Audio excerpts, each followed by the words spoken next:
In this guide, I'm going to show you how you can survive 99 nights in the forest solo. Solo runs play very differently from group runs, so if you don't adapt early, you will not make it past the mid game. Before you get into this guide though, make sure to like the video and subscribe to the channel with all notifications on. It really does help the channel and lets us know that you want more content like this. We'd greatly appreciate it, and if at any point throughout this guide you did have any questions, just ask them down in the comment section below and we can help you out further. I'm going to be doing my best to reply to every single comment down there. Now, you really got to have a solo mindset in order to do this solo, because it's really not about holding the line, and instead it's about speedrunning progress. If you don't have teammates to cover your mistakes, you're going to have to be as efficient as possible. So let's go ahead and start off by making sure that you choose the right classes. Now, there's a few different options that you can go ahead and choose. Cyborg is by far going to be the best overall. It has infinite ammo through a recharging laser. It's going to solve the biggest solo problem, which is running out of bullets during raids, and it's also going to let you stay at the fire without being forced to leave mid-attack.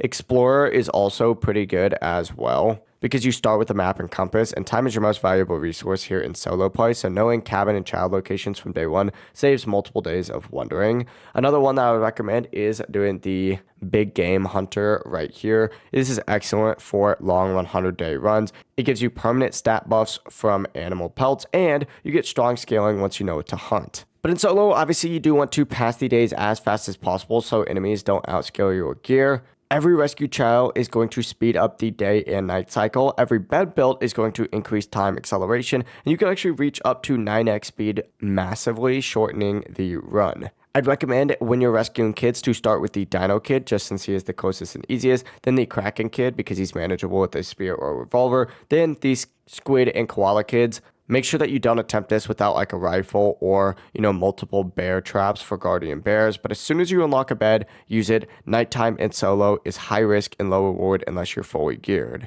Base automation is a very big thing. It's mandatory for solo. Obviously, you can kind of get around it here in squads, but you cannot babysit your base and explore at the exact same time, so you're gonna have to automate. First, I would start with either doing a fire automation or a biofuel processor. Fire automation is all about using an oil drill, while biofuel processor is about using, a biofuel generator. You could really choose either one of those things. It's just going to maintain your fire, really. But in terms of food, you're going to want to plant carrots as early as possible. Combine these carrots into the crock pot, make some stew, because stew is by far the best food in the entire game. It's going to eliminate wasted time during hunting mid-game. In terms of defense, the sapling wall is pretty good, but also a terrain abuse is pretty good as well. If you build your base near a tall, flat rock, it's going to make it a lot better if like a raid or a deer becomes overwhelming, because you could just jump on that rock, because most AI pathfinding will not be able to reach you. Pick enemies off safely from above, but that is it. That is how you could survive 99 nights here in the forest solo. If you guys did have any questions, just ask them down in the comment section below and we can help you out further. I'm going to be doing my best to reply to every single comment down there.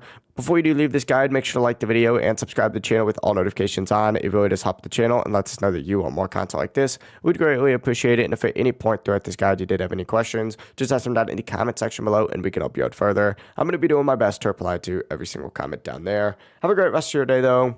Peace.